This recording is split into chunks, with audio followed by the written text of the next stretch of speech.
لما وحكايات مع انتصار عواطف وبسمة. أنا كي نقول العائلة نقول الدار الكبيرة، الدار العربي، الدار التونسية اللي تلقى فيها الجد والجدة والبو والأم والصغار.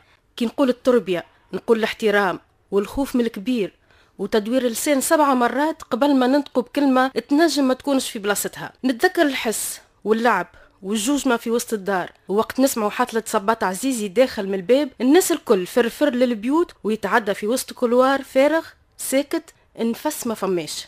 عزيزي كان يدخل طول البيتو ما يكلموا حد، لا من اولاده ولا من احفاده. تزيد شويه مماتي تدخلوا طبق الفطور والا العشاء. في رمضان الناس الكل تتلم باش تشق فطرها، سكات على الطاوله. وفي السهريه الحديث على ايام زمان واللي صار في نهار العيد الصغير. نتذكر عزيزي في وسط بيت القاعات ويلزمنا الكلنا نكونوا لابسين حوايج العيد، نتلموا بيه نبوسوه بحشمة، وكل واحد فينا ياخو مهبته ويخرج من البيت بكل هدوء. وكبرت وتعلمت انه امي كان قست عليا ساعات راهو هذاك حب، وكانت غشت عليا راهو هذاك حب، وكان عاقبتني راهو هذاك حب. وعرفت كي كبرت انه حب امي هو الحب اللي في الدنيا الكل.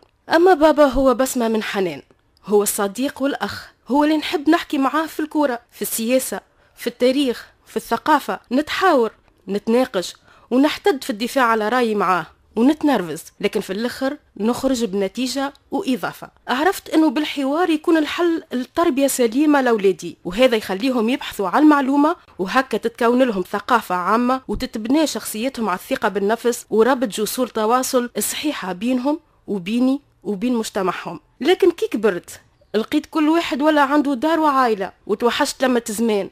وساعات نستغرب كي ما نعرفش زعما هذا ولد عمي وإلا ولد خالي. هكا ولات الدار العربي التونسية، ولات ديار تونسية متفرقة، وكي تسألوا شبيك يقولك خليني بربي، العباد مفرقة والهموم مدرقة. حلو برشا انتصار تجربتك، أنا سمعناها بس مش رايك؟ والله دون تعليق، الدمعة في عين انتصار والدمعة زادة في عيني.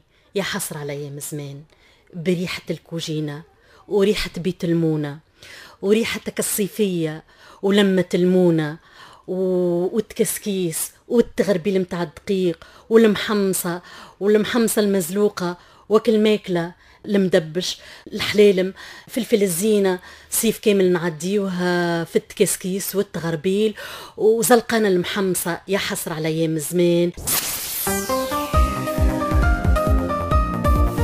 الإذاعة الوطنية التونسية لما وحكايات.